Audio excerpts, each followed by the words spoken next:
Hello and welcome to Pirate News. I'm Ashley Stepper. Today I'll be bringing you news from campus, the New Jersey and New York area, and news from around the country.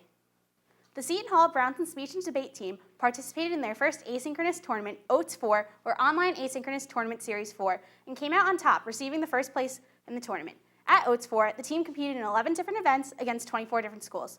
Notably, Captain Brian Sumero, a senior, won first speaker, and Sean Keegan, a junior, won fourth overall. A part of the College of Communication and the Arts, Brownson has been a long-going tradition of success for the college, going over 75 years back. Also in Seton Hall news, senior Tenelli Bianamin, president of the Black Student Union, was featured in an article by U.S. Catholic called Anti-Racism is Part of Catholic Identity on These Campuses. To kick off Black History Month, the piece goes into depth on college campuses and universities around the country and their anti-racist stances and actions. Bianamin spoke on her role at the Hall and the rally she organized with members of the women's basketball team in the fall, honoring Breonna Taylor and victims of police brutality. To U.S. Catholic, she recounted the event. This vigil felt like a moment to get a diverse community together with students, administrators, and faculty so we could hear one another, listen to one another, and learn. Now we'll head over to Christopher Ellison with your Seton Hall Sports Update. Christopher? Thanks, Ashley. I'm Christopher Ellison with your Seton Hall Sports Update. Diving right into hoops, the women's basketball team played in what looked like to be the matchup of the year against a tough UConn squad. Coming into the matchup, the women's team was rolling, winning 6 games straight. Mid-year transfer Andre Espinoza-Hunter and sophomore guard Lauren Park-Lane have been standouts this year, averaging 21.4 and 17.4 points per game, respectively, on a very deep team. The key to winning this game was containing Paige Beckers. The standout freshman is averaging 21, 5, and 5. I hope you grab some popcorn for that one because it was a good one. Shifting gears to the men's team, they will look to continue the winning streak throughout the next couple of weeks.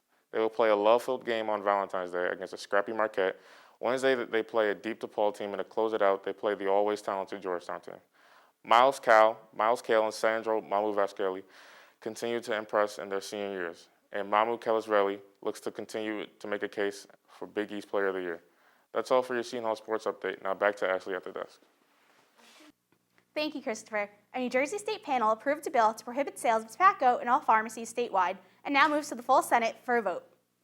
The bill was approved by the Senate Health, Human Services, and Senior Citizens Committee in a 5-3 vote. Members of the committee see pharmacies as a healthcare facility, being that pharmacies offer clinic services and vaccinations. Should the bill become law and establishment break it, they can face several fines, being $250 for their first, $500 for their second, and $1,000 for any subsequent ones.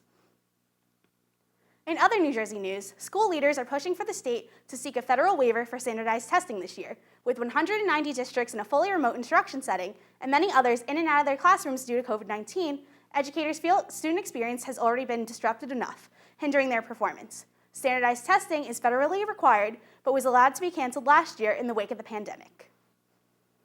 Now I'll send it over to Greg Mehlin with a look at your 5-day forecast for the South Orange area. Greg? Hello, Pirates. I'm Greg Mehlin with your 5-day weather forecast for the South Orange area. Today you can expect cloudy skies with a high of 33 degrees and a low of 17 degrees. Friday is looking to be partially cloudy with a chilly high of 28 and a low of 16. Anticipate more clouds on Saturday, which will have a high of 27 degrees, a low of 23, and the possibility of snowfall. Then chances of snow are equally likely on Sunday, where the temperature will hit a high of 34 and a low of 18. Finally, Monday, we will see partially cloudy skies with a high of 28 and a low of 22 degrees.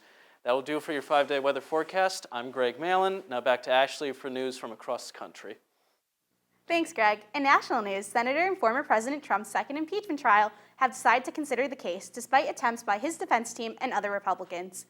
The vote passed 56-44 on Tuesday in favor of proceeding. 6 Republican senators, including former presidential candidate Mitt Romney, all voted to move forward and dismiss the Trump team's claims. And that's all we have today for this episode of Pirate News. Once again, I'm Ashley Stepper. Have a great day, wear a mask, and be safe. Go Pirates.